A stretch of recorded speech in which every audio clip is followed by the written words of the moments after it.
Hello, my wonderful viewers, and welcome to another episode of Betty Adams Overanalyzes. Today we are going to take a fully spoilerly look at Transformers EarthSpark Episode 12. Or 11, or 13. You know what I mean. It is the episode titled Missed Connections. Alright, now, I'm going to start out with some positive notes about this episode because I have issues with this episode. Deep, profound issues to the point where I actually had to put off doing the review because I wasn't sure I could give it a fair review at first. Okay, this episode is well written. The story is context-free, completely free of context. It's a well-written story. They take it in ways that you don't expect. The story is a standard trope for shows like this, but it's very well done. And there are elements in this that made me laugh and cheer. They got the design of 1960s and 70s science fantasy book covers down spot on. I mean, even the wrinkles in the dust jacket. I mean, whoever visually designed this episode knows what they're doing. There was a scene with a coffee mug that I'm probably going to make a short just about the coffee mug. The characters are well developed. I mean, we get some really good character development in here. There's a minor twist at the end that I did not see coming. Very good. Excellent, excellent, excellent. Now, issues. Okay, now you've heard of a broken Aesop. When a story is trying to have a moral to it, but it kind of flubs it. And given the context of the story that's being told here, given the emotional development of the characters, okay. All right, first off, let's start off with the least dangerous one here. Okay, so kids, if you find an author that you really like, if you read a book and it just speaks to you on a fundamental level and you feel like you're really connecting with the author, email them through the official contact page that they have listed. If you can't find it, go to the publisher's website, see how the publishers will let you contact them. Send fan mail, send an email. Every single author I know loves getting a communication from fans, whether it's an email, whether it's a message on the author's website. In this day and age, when you connect to an author, do it through the channels provided. What you should absolutely not, never, ever, ever do is cyber stalk the author, find their last known address, and then physically go to that address without telling the author what you know. If I sound a little like I have an issue with this plot point in the episode, yes, I do. I'm an author. I'm a paranoid person. Do not physically go to your author's either home or place of work in order to meet them in real life without explicit consent from the author. If you need to contact an author, do it online, write an email. Yeah, do not surprise contact authors in real life. Now, that's not entirely what happened in this episode, but only because the author was dead by the time the person finished their book. I hear that Silent Spring by Rachel Carson gets this a lot. Rachel Carson still gets communications from people who read her book. But anyway, yes, don't visit authors in person. Just don't, okay? And I am more than a little disturbed by the fact that this episode has a character do that, has a character go to what is presumed to be the author's place of residence out of the blue. And it is never brought up in the episode that this is just bad on several different levels. If you show up at somebody's house unannounced, it could get really bad. They could defend themselves. They could have dogs. They could freak out. You could get the police called on you. Don't show up at what you assume to be somebody's primary residence unannounced. Just don't. And again, the show doesn't show this as having any consequences because the address that the character finds is, after all, just a graveyard, and the author is passed on. And that's fine. Go visit authors' gravestones all you want. But the character didn't know that. The character thought that they were going to get to meet the author. Okay, so that's out of the way. That happens in the show. A character goes and tries to basically cyberstalk an author in all childish innocence, and this happens, but seriously, don't do that. I've ranted about that for too long. Issue number 2, and this one is much, much, much more serious. I know this isn't exactly the main point of the plot, but this shows a child dissatisfied with how well they're understood at home, going online, finding somebody online who claims to understand them better than their family, that somebody who claims to understand them better than their family attempts to isolate them from their family, and then this results in violence. Now, okay, we all know how that played out in the episode.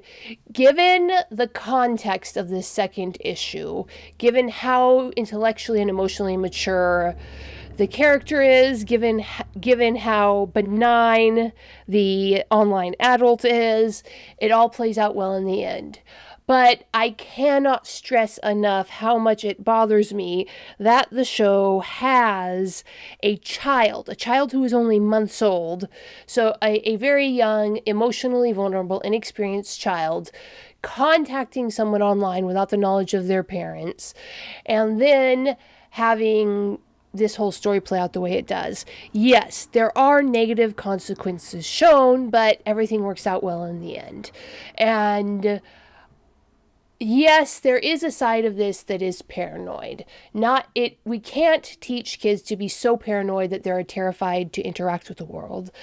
But the horrible consequences of children going online, finding that person who wants to separate them from their family, and interacting with that person.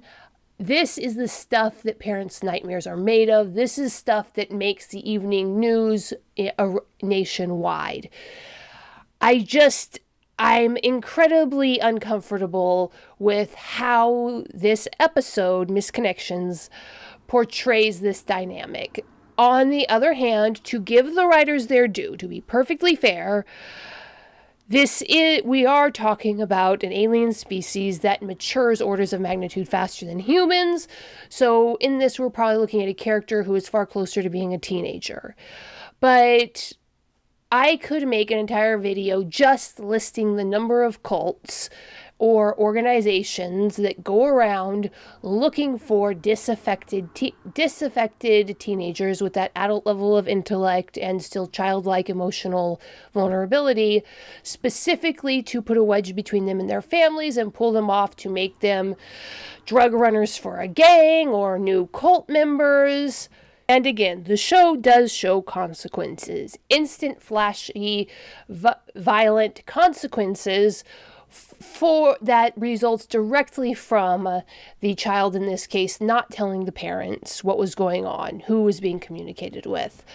So it's not like the show completely flubbed this issue, but in the end, everything works out fine. And like I said, I'm just not really, ultimately, I don't like it. I'm not entirely sure I could see how they could have done the episode better.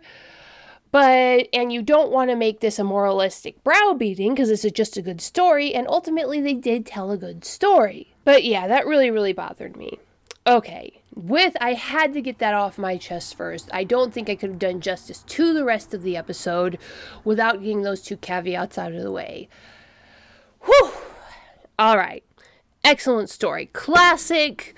The one child who feels all disaffected reaches out to somebody online or outside of their family and has an adventure kind of storyline. Now I'm just going to go over some of the things I noticed. I really, really like how Tarantulas was portrayed in here. Tarantulas has always been an odd sort of Decepticon, and the character has always bordered on the irrational, but in this case, Tarantulas is a perfectly rational, reasonable scientist. He's not an evil scientist, he's just trying to mind his own business. And that really shows from the get-go. As usual, we have the extremely questionable physics of the Transformers EarthSpark world, and this one, it's pretty obviously just questionable physics. It's definitely not hiding anything, but there is no way that that those Tarantulas webs could have the exact combination of tensile strength and stickiness to actually hold two adult humans up like that. And that just kind of stuck out to like a sore thumb to me. But this is Transformers. For every iteration of the franchise, we've always had to be able to set our physics brains back. But then we had something else pop up, which was again Alex Malto, Dad Malto, seeming to have superpowers, super strength. This one showed up when he bridal style catches Dorothy Malto, and it's a touching moment. She, gives him that woo look, impressed at his catching her like that. But his body didn't bend when he caught the weight. He just caught her casually, like she weighed nothing. But she's a full-grown woman, built mostly out of muscle, and so she's got to be upwards of 150 pounds. That's a tough catch. Again, that goes back to, does Alex Malto have super strength, that I've done a few videos on in the past. There were a couple of other things that really amused me. Like I said, the cover of the book that is shown in this episode, spot on 1970s science fantasy book cover design. To the point where I thought that they were actually copying an existing design, so I reverse Google image searched it. Nope. Somebody fabricated exactly what a 1970s book cover would look like. Good on them. And this is something that's entirely job related. You wouldn't notice this unless you've worked in the national parks. That mug that Dorothy Malto had, the coffee mug. Yeah. Every ranger has at least one of those. And they've got their pluses, they've got their minuses, but spot on. Whoever researched this show knows a lot about park rangers. And it just shows in all these fantastic little details, from her belt to that mug. And I'm looking forward to the next episode. But what do you think, my wonderful viewers? Am I just way too concerned about a broken Aesop in this show? Let me put it this way, my wonderful viewers, how could the show have portrayed the potential negative consequences of that behavior better? Hit that like without making it preachy. Tell me what you think in the comments. Hit that like and subscribe button. Go check out the links below the video to get yourself a copy of my science fiction book, Humans Are Weird, Let's Work It Out, or my science fantasy book, which, if I had published in the 70s, might have had a very similar cover. Dying Embers, Dragons, Aliens, and Things That Go Boom in the Night. Peace out, my wonderful viewers.